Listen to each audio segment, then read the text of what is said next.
Hey, what's going on, everybody? Happy Friday, and welcome to another episode here of Live with John. I hope you guys are all having an awesome week, and you've got great plans for the weekend. I'm in Louisville, Kentucky. That means this week is Derby week, so it's an exciting time in Louisville. Tonight, we have the Oaks race, and of course, tomorrow is the best 2 minutes in sports, the Kentucky Derby. So excited for that. All right, so I wanted to talk this week about a couple of things in regards to actually three main things. The first one is I want to challenge you to rethink the difference between content that you are creating and looking at that content not so much as content, which could be looked upon as a disposable thing that you do, that you put on social media. And I'm going to challenge you to start to look at your content like an asset, because it really is. It's a digital asset. So that's the first thing. I'm also going to talk a little bit about today about how social media is dead as we know it, right? And so we're still going to hear people, including myself from time to time, that are going to talk about social media. It's so much in our vernacular of what we talked about. But the social media that most of us started on, where you created your followers, you would post pictures of your family and friends, and that's what you would see. So much of that is going away, and the algorithms have changed substantially, where so much of it now is interest media. And I think it's really important. That's why I wanted to talk about it today, is the difference between social media and interest media, especially through the lens of a business, right? Not looking at this from the personal side. I'm going to be talking about things along the lines of what it means to you as your business. And then finally, how do we measure you're a business and you are creating content and digital assets, you are organically posting on the channel's interest media, as we're going to speak for today, but then also maybe you are using some paid ads on the social media channels. And so you want to find a way to be able to measure the work that you're doing, because I think as more and more businesses are using this strategy to build brand awareness and to build trust, I get it, right? You want to make sure that what you're spending on all of this aspect of your business, you're getting a return on that. So this past week, I actually sat down and I created 3 different measuring tools that I want to share with you today. And that's going to be the third part of all of this. So, all right, so I'm going to move over real quick here to our slides so we can get into this. And I'm going to start here, like I mentioned. Let me go ahead and move this back. There we go. All right. So the death of social media, right? And what does all this mean? And kind of like what I shared, you may hear it a lot that we use as a business social media as an earned asset, right?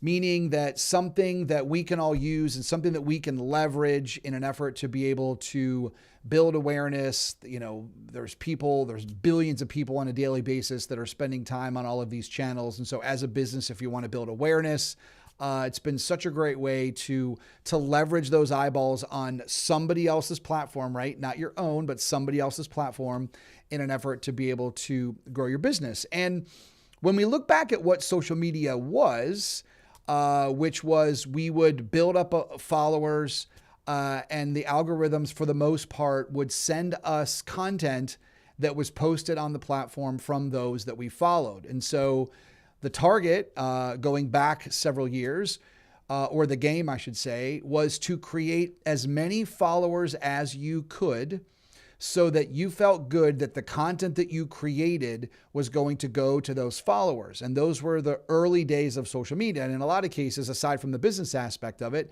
many of us, started using Facebook as a means to be able to stay connected to our friends and family and those that we love and all of that. And so we'd share pictures and we'd show our family and where we're going and all those things. And although that still is the case, I would challenge you, and again, everything I want to talk about today is through the business lens. So I recognize that if I share with you or advise you in some different ways to do things, it's not to detract the idea of utilizing maybe Facebook or what have you to share with people the things in your life.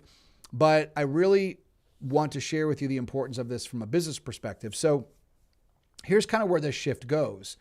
we've always heard for years that any of these platforms at any given moment, right, considering that they are all businesses and are looking to make money, could change the algorithm based on where they feel like it will help them the most to keep all of us on the platforms so that the people will spend more money purchasing ads, and then therefore those platforms will continue to grow. So that's always been the case. It's the case now. The algorithms drive everything. And so the algorithms shift, so should your strategy and does the game shift when it comes to these channels. And so the biggest shift, like I mentioned, is the death of social media. And what's replacing it? Well, what's replacing it is interest media. And again, I think what is exciting from a business perspective when it comes to interest media is because now what's happened is you do not have to have, as a company or as a personal brand, you do not have to have as many followers as you did in the past in an effort to be able to use these resources to build your brand awareness, to create new customer relationships, all of that. What you need is you need to be focused on the creative that you put together and the digital assets that you put together so that when you use these channels to market your business, that content is going to be able to find those that are interested in it. And that's how all the algorithms are working now, is what they're essentially doing is they're saying, okay, John, you live in the world of helping B2B businesses build trust and authority and do videos and all of this. So if you create valuable content, we are going to make sure that the people or the businesses that are interested in the content that you create and the digital assets that you create, we are going to take that and we're going to get that out. We're going to go find those that are on the channels and we're going to get this out to them so that they can learn from what you are doing. So that's exciting as long as the content that you're creating is valuable. And so when I look at a lot of these channels and I look at content, the digital assets that we all create as a business, I've always said that there's a couple of ways to do this. And people ask me all the time, they're like, John, should I start a podcast? Or, should we do funny videos on our social media channels in an effort to be able to grow our business? And so what I would say to you is that if those videos are going to find the audience that you want to attract in an effort to grow your business, and you're getting feedback from all of that work that you're doing, and for whatever reason, your audience of buyers, your customers, value that entertainment content, and therefore they are, working with you now or buying from you, well, that would probably be a good strategy. But I think what most businesses are realizing with this interest media space is that the end user or the market that you're serving is looking to us to create valuable content, most importantly, that helps them understand that whatever it is that we're doing, whatever problem we're solving with our product, service, or technology, is that we can help them solve those problems. And as long as we're speaking relevant industry speak about where they are, some of the things that they're facing and all of that, and we're consistently doing it, then the hope is that the content that we create, these digital assets, is going to get to the audience that we want to serve. So interest media is very exciting, but I would challenge you that if you've been wondering why your feed is changing, the content that you're seeing is changing, you're not seeing as much content from your grandmother or from your cousins or from your friends, just know that that is the reason why. Okay, so again, we talked about two areas, right? Two playbooks. I kind of went over this or what have you. And, again, the new standard is that the algorithms are going to reward quality. So what does that mean? So when we think about quality content, what happens is that if you are a business and you create a valuable digital asset, such as a video or let's say a carousel or something that you put out there,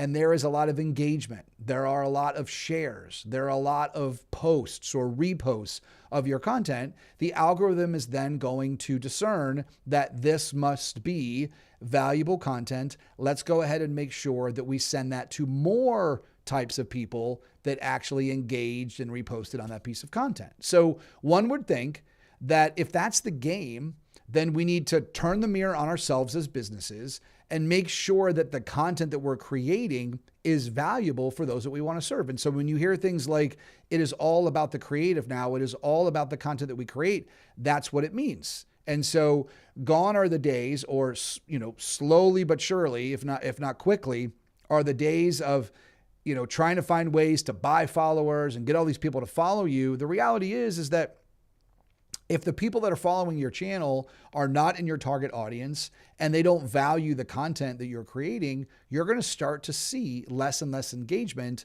on your channels. And so again, 2 eras, 2 playbooks. I think it's super encouraging for those that are in the business space. So again, the cost of bad content used to be wasted time, right? And when I think about this, it's you made a piece of content and you put it out there, and really what you were losing was just the time that you took in order to go ahead and create that. But now the punishment is actually with the algorithms, okay? So if the content that you have, like I mentioned, is not valuable, the algorithms in some regards are going to punish that by minimizing the reach, not getting it out to a particular audience. See, what I love about this as someone that helps businesses create digital assets is that it is forcing all of us to think twice about what we create. Is it valuable? Am I getting to the point? Are we removing the fluff? Like, can our potential customer base who's watching this, can they see within the first 3 seconds, 5 seconds, 10 seconds, if they choose to watch a video longer, like, is our message resonating with them? And if they are, and if they're, connecting with that, then I think you're going to start to find that you're going to make better creative. You're going to make better content. You're going to go back to the drawing board and you're going to make sure that what you're creating is valuable. Okay. So again, it's very important that if you don't have valuable content, the algorithm is going to bury that. Okay. So now what I want to talk about is that the 3 things that you're actually buying. Okay. And actually I want to go back to here for a second because I want to talk a little bit about content as an asset. Now, when you think about video content and the amount of what you're creating, I will joke and talk about the example of a business that might say, okay, we're going to make sure that our content strategy over the next 6 months is that we're going to make sure that we do a post on every holiday that lets our audience know, like, happy 4th of July or happy Memorial Day. What you're going to start to realize is that over time as a business, that's going to be valuable less and less and less, because the algorithm is going to look at that and they're going to say, how much value is that piece of content really adding to the audience? And so again, I have companies that will come to my studio. We'll spend an entire day and we will create a whole library of video assets for their business. And I choose to look at that as assets because those videos can be used on their Facebook, their LinkedIn, their YouTube channel. They can be used on their website. They can be used in an email campaign. They can be used in a paid social ad, right? So instead of looking at your content as this disposable, one-time use thing, I want to challenge you to start to look at the content that you post out there as an asset. And I think when you do, what's going to start to happen is you're going to look in the mirror and you're going to want to make sure that if everything that you create could be an asset that could be used over and over and over again, I believe that it starts to make us think a lot different of what we're going to create. And so I think that you're going to put a lot more effort into that when it comes down to that. So again, think of content as an asset. Social media has moved to interest media. Those are kind of the 2 main things. All right. So now we're going to get to this. Okay. The 3 things that you're actually buying. So what I did, I think I told you is that I've been thinking a lot lately on how we measure the work that we do in this space. I am a big advocate for companies to create digital assets. I'm a big advocate for companies to, do organic posting on the social media channels, now interest media channels. And I'm also a big advocate that once you determine which one of your organic posts are performing well, that you then implement a paid ad strategy on social, right, to kind of amplify that. And of these 3 areas, the only area that I have seen where there has been some sort of measurement tool in regards to a return on utilizing that method in an effort to be able to grow your business has been the last one that you see here, which is ROCA, which is return on customer acquisition. But even that was a little bit different because some of you in the past that have actually been involved in measuring the work that you do with paid ads. What you probably have heard is the acronym ROAS, which is return on ad spend. That's still very applicable. But when I really dug into looking at creating content in the B2B space, as many of you know or not know, ROAS, I believe, is a good marker for the B2C space, right? When you're doing paid ads and all of that. But I'll give you an example. If I spend $500 to run some paid ads on my Facebook and Instagram channels for the next month, and I get 2 customers from that, and those customers end up working with me for the next 2 years, what I want to challenge a lot of businesses to start to look at is the return on that money spent is not just for that one-time transaction, but it really is for the lifetime value of that customer. Or in some cases, I will look at, for example, how much revenue would that customer bring to my business over the next 2 years? And I believe that that is a better way to measure the return on investment when you do paid social media ads and you look at this as a return on your customer acquisition. Because again, I think that, one campaign and getting 2 customers, let's just say, for example, that an average customer spends $1,000 a month with you. And so in a given year, they are a $12,000 a year customer, and then they stay with you in year 2. And so now over 2 years, they're actually $24,000 in revenue that's bringing to your organization. And you spent $500 on one paid social ad campaign. Look at the return on that $500. I don't know about you, but I would spend $500 all day in an effort to get $24,000 in new revenue. So that's something that we're going to get to, but that's one of the measurements that I think a lot of businesses have been used to. What you may not have seen before is, because I actually just put these together this week, so some of you may kind of use something similar, whatever the case may be, but I just felt like in the space that we live in, that we needed to start to have some measurement tools for the work that we're doing. And the very first one that you see there is ROCS, which is return on content spend. So I'm excited about this one because I see that more and more businesses are making the investments to create content. More and more companies, anywhere from Fortune 500 companies to small startups, are finding ways to build studios, to create content, to do podcasts and all of that. And that's exciting, right? I think we're in the early stages for many businesses where they're finally seeing the value of creating content. But what hasn't happened as much are businesses starting to then look at that content and say, how are we going to get a return on this asset? So now I'm going to look at this through the lens of a CFO for an organization, okay? You are in marketing or you are in sales and you are exciting because you see the opportunity. Maybe you're going to go and you're going to create 3 or 4 months of content that you want to start posting on your social media channels or whatever the case may be. And you get the invoice for what that's going to cost. You bring in a videographer. You look at what that's going to cost. And then you go give it to your CFO. And the very first thing they're going to say is, okay, I get this. All right, so $9,000. Now help me understand, how are we going to get a return on this $9,000? Now, what I've experienced over the years as someone who has created a lot of content for businesses is I think that's a very important point for a CFO or anybody in an organization to start to bring up, is that, okay, if you're going to spend money on the content, then how do we know we're going to get a return on this content? Okay. So this first one, like I said, I want to talk about is ROCS, which is I'm calling return on content spend. And the way that I'm looking at this is I've actually put a formula to it. Okay. And that is the revenue from the customers that the actual content brought in divided by the cost to create that content. So here's an example.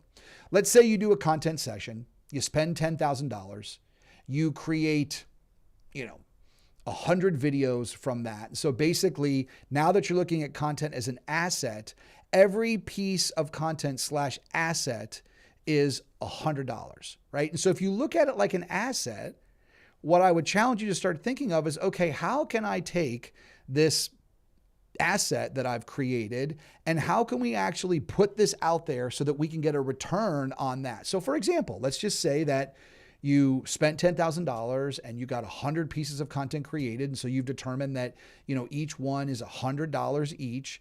And then you post that one video on LinkedIn or on YouTube. And from that video, let's say you put a link in there, like a call to action to go to your website or to get in touch with you to demo or whatever the case may be. Or you are at a meeting in 2 weeks after you put that one video up on LinkedIn. And when you're at that meeting, somebody comes up to you, a customer that is in the market that you serve, and says, hey, you know what, John? I saw your video. It was very, very valuable. Could you tell me a little bit more about what you all do and some ways of how you could help my company? So you have that conversation. Maybe you do a demo, you have another follow-up call, and lo and behold, that one person that came up to your booth 2 weeks later, after you posted that one piece of content, now becomes a customer, right? And like we talked about before, based on your product, service, or tech, what is the 1 year revenue from that customer? What is the 2 year revenue for the customer? What's the lifetime value of that customer?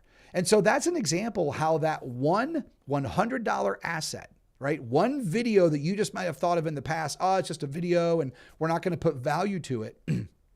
That one asset got a return. And let's just say, for example, that customer that came up to you over the next couple of years is going to spend $7,000. Again, one asset, $100 turns into $7,000, right? It's a little bit of a different way to look at it, okay? The other way that I look at this is that it's not just video as an asset, right? We create video, we can pull the transcript from the video, we can then put that and create a carousel that we might put on our LinkedIn or on YouTube.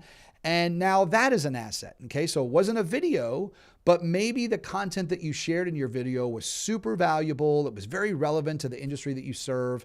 And you went ahead and created a carousel asset and somebody saw that on Instagram or on LinkedIn. They swipe through there and for whatever it's worth, and I've been there, like there are people and businesses that I have followed where they have put out crazy valuable carousels where I'm screenshotting it or I'm saving it or I'm sending it to somebody else or I'm writing down a note because I'm like, wow, like that was very helpful to me. So again, like I would look at a carousel as another digital asset. And so I think the whole idea of all of this is that to stop looking at your content as just that and to look at it as assets. And most importantly, ROCS is there in an effort to help you look at the time and or the money that you're spending to create these assets. And then most importantly, how are you going to get a return on those? Now, this is stage one of this 3-level framework. And the reason why this is stage one is because, as many of you may be thinking, okay, John, we're going to create this content, but it does no good to us sitting in our Google Drive, not out there like any other asset that we want to deploy. You hire a new salesperson on your team, they are an asset to your organization. You are paying them a salary. You are paying them a bonus. You want them to be deployed to go out there and to go talk to people and to go meet with people and to go build relationships in an effort to be able to generate a return on them as an asset in your organization. A piece of content, digital asset, a video, a photo, a carousel that you create that is unique to you, that's adding value to your space, that is no different than a salesperson in today's world in the digital space, right? So you want to make sure that you get a return on that. But this is only stage one for the sake of, okay, now what are we going to do with this? And I may have shared with some of you that in the past, as someone who has created these digital assets, I have been paid by companies to do this. And then when I ask people from their team, or maybe I don't see those assets being deployed on social media or whatever the case may be, I'm thinking to myself, okay, you spent all that money in creating all of that. Now, what are you going to do with it?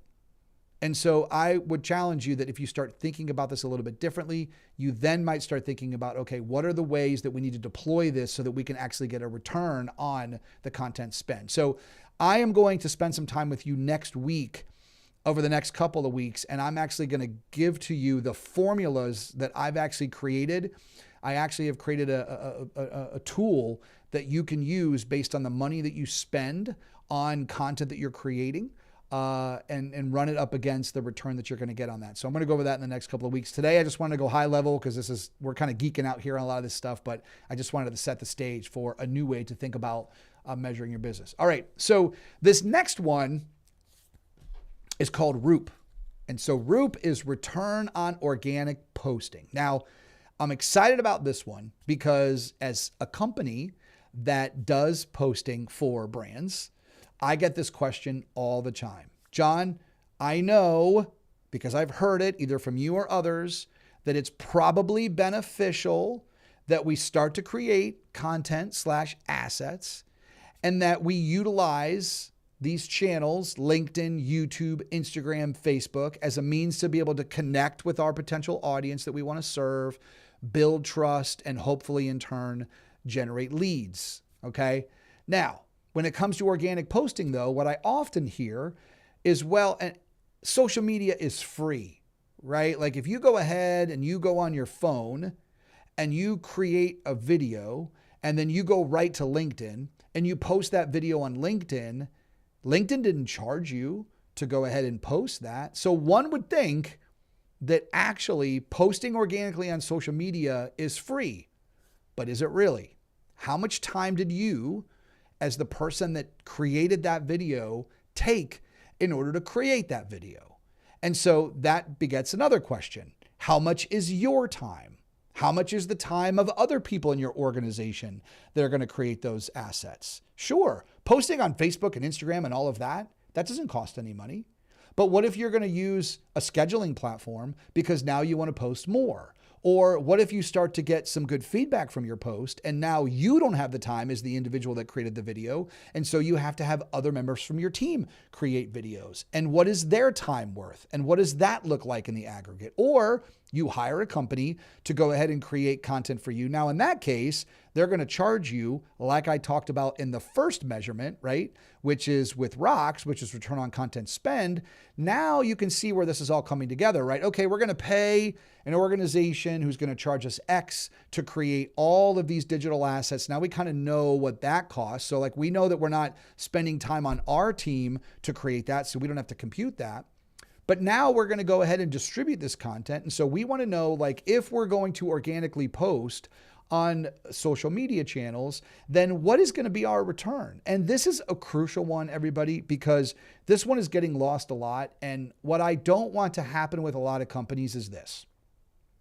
And it's one of the main reasons why I decided to do this and create these and find a way to find the number piece of this for businesses, because none of this is going to be helpful to any businesses if we cannot, as business owners and as responsible stewards of the capital in our businesses, to actually put a framework and numbers around the work that we're doing here. Like, do I believe that if you post every day, 5 days a week for 365 days a year, that more people are going to know about you, you're going to find some potential customers, all of that? I do. But if we don't start to measure what that looks like in businesses, I think we're going to miss out on the opportunities of all of this. And so this is where I'm at with this. So hear me out. And again, today is kind of stream of consciousness, but hopefully a lot of this is making sense to you for those that are watching this, or it's valuable. So let's go back to ROOP for a second. Okay. When we measure ROOP, there's two ways to look at this. And way number one, right, is earned media value. So what does that mean? Let me explain to you how this works. Okay. In the marketing world, for years before social media, there was an acronym called CPM, which essentially stands for cost per mile. And so, for example, in the past, you're a company and you wanted to pay for a billboard in your town or in another town. Did you ever wonder how the organization that sold that ad space actually computed what they charged you? Well, what has been used in marketing for years, again, is called CPM, or cost per mile. All that is simply impressions. So I'm going to go back to the example of the billboard in your town. Nobody really knows exactly, and this is why this has been a point of contention for many years in marketing, whether it comes down to TV ratings or a lot of these things. Like, it has never been an exact science. What's great about the social media space and the analytics that we have now is this is becoming more of an exact science, which is where we need to be. But when you look at the old way of doing it, or on the CPM side, is that who really knows how many cars drove by that billboard specifically in a given week, in a given month, in a given year? I mean, again, over the more time that you've done that, there's ways to be able to track that. And I'm sure it's got tighter over the years. But that's how a lot of that was measured. And so therefore, in marketing speak, that's how a company or an agency or what have you would make the decision on how much they were going to charge per 1,000 impressions. And so that's obviously what the CPM is. Now, as we move to the digital space, there's a couple ways to compute this. The average CPM that you look at when you look at this, the main social media channels is typically a CPM around 15.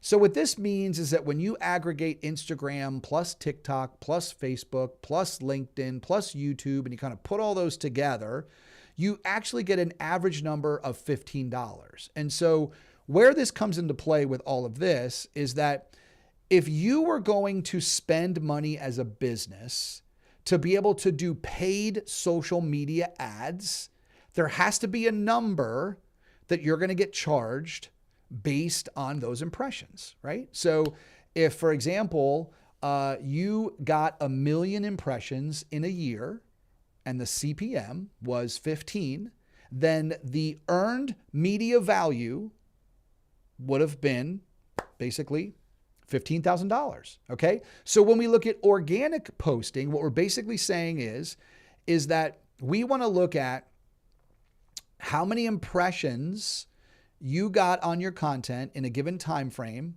right? And then we're going to multiply that times the CPM. So what this basically tells you is that if you were going to spend paid dollars to get those same impressions, that's what you would have paid plus or minus 5% or what have you. Okay. So if you're a business that is just doing organic posting and you're wondering, like, how can we actually determine the value of this? That's the first part of it. Okay. What is your earned media value? The second part of this is actually what I call the attribution pipeline. These are the customers that actually come from your organic posting. So if you remember the example I gave you before, where you put a video up on LinkedIn and a week later, somebody came to your booth and they said that they actually saw your organic post. You didn't pay for that. You just simply used the platform. Maybe you created the video. Maybe it was a 3-minute video and you uploaded it to LinkedIn. And so the only money that you spent was your time for 15 minutes posting it on LinkedIn. And now here you are, and this potential business wants to work with you. Okay. So let's say they become a customer, right? That is part of your pipeline. And so in a given year, when I was putting this formula together, it is a combination of your earned media value, meaning you take all of your impressions in a given year, you multiply them towards your CPM, and then you also add the actual customers that you can attribute to your organic posting. And that's the total amount of value in a given year that you can look at when it comes to your organic posting.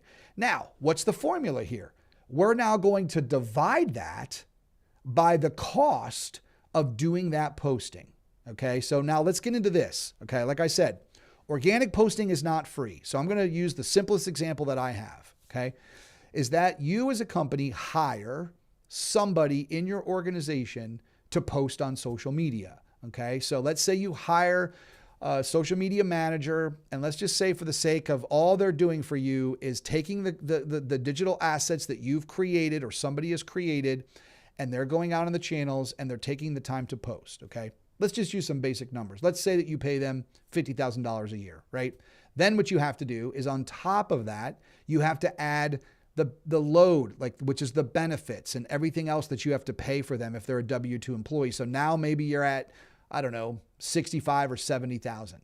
Then what gets lost a lot of times, what about the cost of oversight? What if they have a manager or somebody in your organization that before they go ahead and post all that content on those social channels, you want to make sure, for the sake of your brand, for your messaging, that actually what they're going to go ahead and post out live on these channels is what it needs to be. So you probably need to sprinkle in a little bit of maybe manager, oversight in that. So maybe that's another $10,000 a year, $15,000 a year. Now, all of a sudden, what you have is that $50,000 a year person who's posting on your channels is now worth $90,000. Okay. Now, that's fine. But here's the thing. ROOP is all about, are we getting a return on the organic posting that we are doing? And the way to determine this is going to be able to take the number of impressions, like I said, in a year, multiplied by your CPM, plus the actual customers that came on board and what is their annual revenue, right? So how much did you make from them in a 12-month period? We're going to add those two things together, okay? Let's say you got 3 customers, each one's worth $10,000, that's 30. And then let's say your earned media value was $15,000, that's $45,000, okay? So you got, by organic posting, you got value of $45,000 for that year of doing organic posting, and your social media person is $90,000, right? Pretty safe to say that that investment, at least at the time, okay, is negative.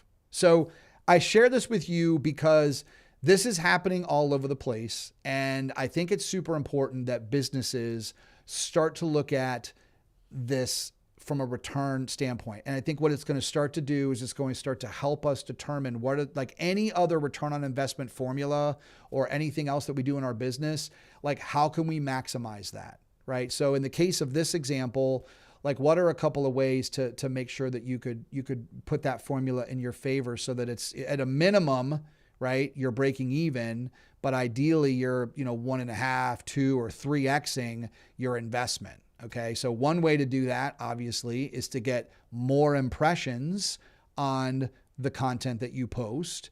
And so there's a lot of things that you can do there, but therein lies strategy. And the other thing that you could do, obviously, would be to get more customers from the work that you're doing from your organic posting. And so that requires strategy again, right? What are we posting? What type of content or digital assets are we posting? How often are we posting? Are we making sure that when we post, they have a way to be able to learn about us in a frictionless manner, right? They click on a link, they can set up an appointment, they can set up a demo or whatever. So I think you see where I'm going with this, which is you're going to have to maximize that numerator of your earned media value plus your customers from organic pipeline so that you're in a situation that whatever you're spending in an effort to be able to do organic posting, you're getting a return on your investment. So I realized that was a lot. I really geeked out on that. And that's why I wanted to record this and leave this up there. I'm going to get more into detail and I'm going to be sending out some more resources around this. But again, this is just the beginning of what I want to start to talk to businesses about, because I think it's so important for us to start to looking at this. Because what I don't want to happen, I know how valuable this work in the space is. Creating content assets, utilizing organic social media, and then what I'm going to get to in a second here, which is then amplifying our digital assets and doing paid social media. I can just give you an example. Like I've been running a campaign for the last month to market my content studio. We put a little dollars behind it on Facebook and Instagram. And I can already tell you that the return on that very tiny investment on the paid side has already repaid itself like 30 times. And so the fact of the matter is that when you start to combine all these things and you really understand the science and art with this whole framework, it does work. What I don't want to see are businesses that actually don't pay attention to these things and or make the decisions that lead you down a wrong direction so that you can't get the best out of this type of strategy now that we're in this digital space. All right. So the last one here is what I'm calling ROCA, which is return on customer acquisition. And you're going to see here on the screen ROAS, like I mentioned, which is return on ad spend.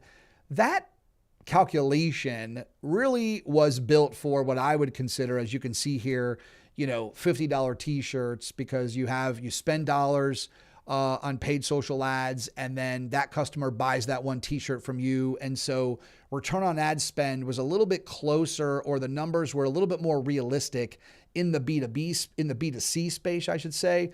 But when we look at B2B and we look at the work that we're doing now in order to be able to acquire customers that over the lifetime, based on how much your services are, could be $20,000, $50,000, $150,000, I just thought it made sense that we start to be honest that if you're going to spend money on paid social, that you start to look at what the real upside is, because this could go both ways, right? Like you could be spending way too much money on paid ads and not getting a good return based on the cost of your B2B service, or it could be the opposite. Like maybe you ran a couple, you're not looking at it this way, and then for whatever reason, your leadership team says, we're going to put a pause on some of this paid social. And is it really because they knew and understand the return that you were getting on that? Or it was just like, well, I know that you said that, we got 3 customers, but, we spent, $3,000 in the last couple of months on our paid ads and we only got 3 customers. You can't look at it like that, right? You really have to look at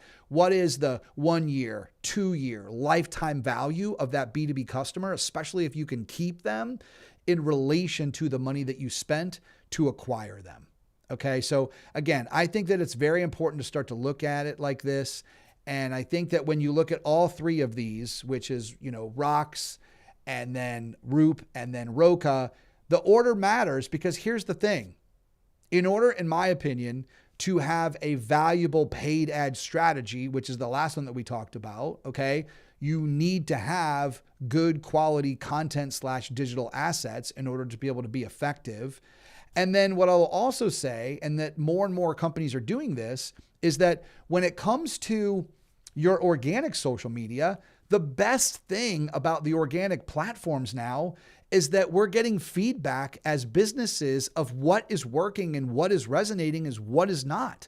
Like if you go back, as early as 3 to 4 years ago, there were businesses that said, okay, we're going to go ahead and we're going to run 10 ads this month and we're going to put dollars on all 10.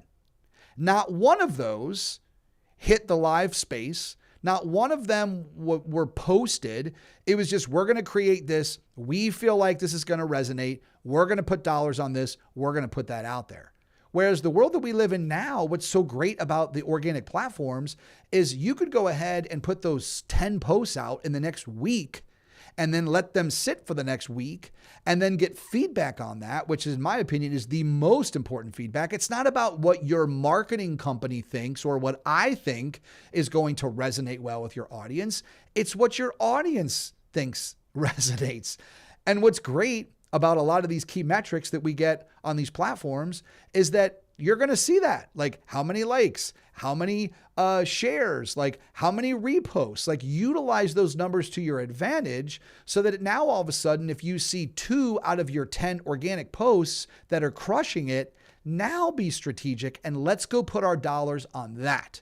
And so that's why I think the order of this matters so much, which is first and foremost, we have to create these digital assets before we do anything else. And then let's go ahead and distribute them organically. Again, doesn't cost to use these platforms to post on Facebook for free or Instagram for free. But I think we determined in our ROOP discussion that there is a cost with organic posting. So we just want to make sure that we understand what those costs are. Same thing in regards to the cost with creating content. Okay, we talked about that.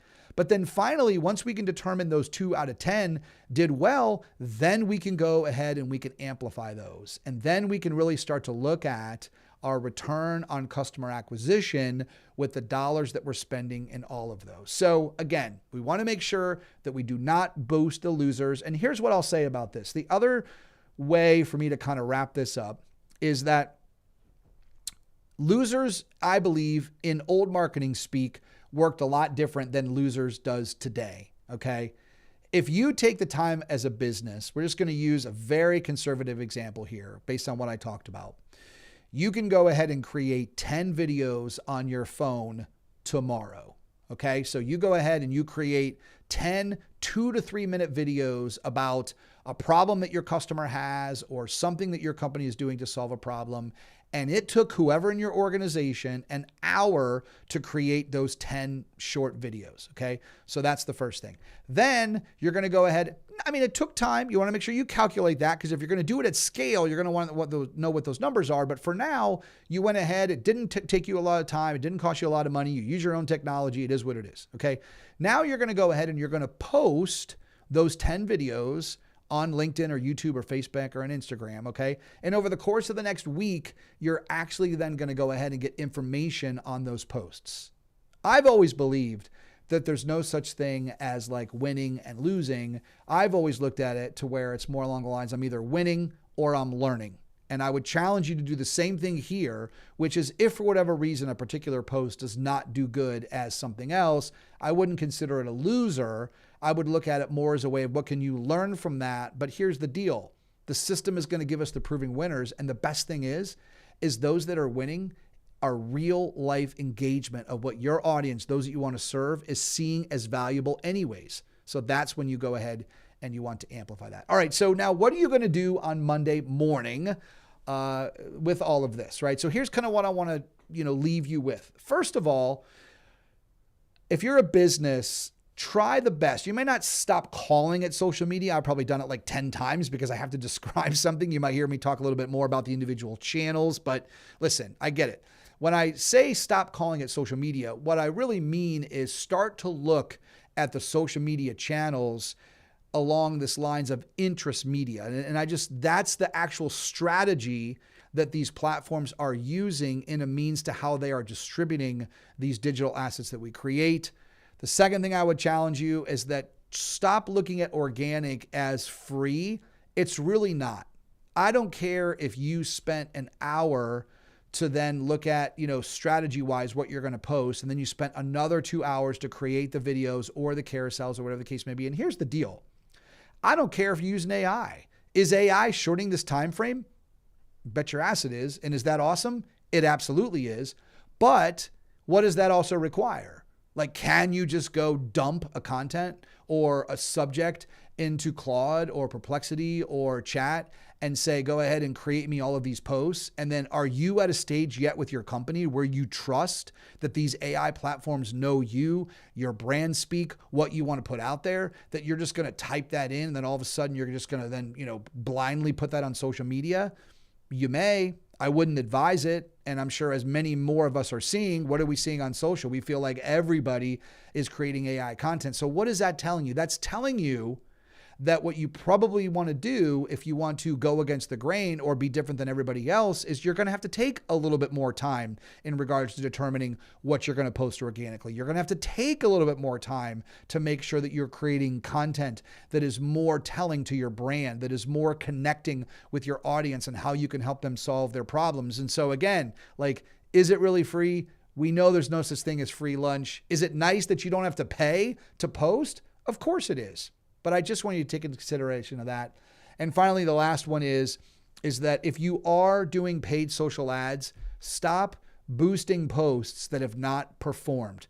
Let the post breathe, like a good bottle of wine for those out there that are wine drinkers, or anything else that are meditators where you need to just kind of take a deep breath and let it breathe. Let the organic platforms work. Let the stuff go out there. Let the natural the ecosystem of how these channels work give you the feedback that you need before you start to do that. All right. So remember, ROCS measures the asset. Okay. We're going to get more into that in the next couple of weeks. ROOP measures the work that you're doing to post, and ROCA measures the amplification. Together, most importantly, my hope is that they're going to be a part of my business, and I'm going to start to educate many more businesses on how they can look at these actual formulas and put some real numbers to this to really look at the return that you're getting for this part of your business. Most importantly, all three of these measure the truth. So with that, I just want to say that it's been awesome spending time with you. I hope that these Live with Johns are valuable. I love doing them. Like I mentioned to all of you, on a given week, my head is in all of this. I'm learning a lot of this so that you, as you're out there running your businesses, in the business or on the business, you don't have to do it because so much of this is changing so fast. But with that being said, there's a lot of pressure, I believe, for businesses to feel like you need to do this. Oh, we need to create content, or oh, we need to make sure that we're posting or we're going to be falling behind, or oh my gosh, if we're not doing paid social ads. And again, there is a little bit of truth to all that. But as good stewards of our businesses and of good stewards of our time and everything else that we're doing in order to build our brands, there needs to be a way to measure it. But then most importantly, there needs to be a way to make sure that the time and the resources that you are spending in this new game, whether it be creating content, posting organically, doing paid ads, or AI for that sake, that we're actually starting to put a framework around it so that we can feel like the time that we are spending, we're going to get a return on our investment for our businesses. So I hope you guys all have an awesome weekend. Like I mentioned, it is Derby week here in Louisville, so looking forward to that. And until next week.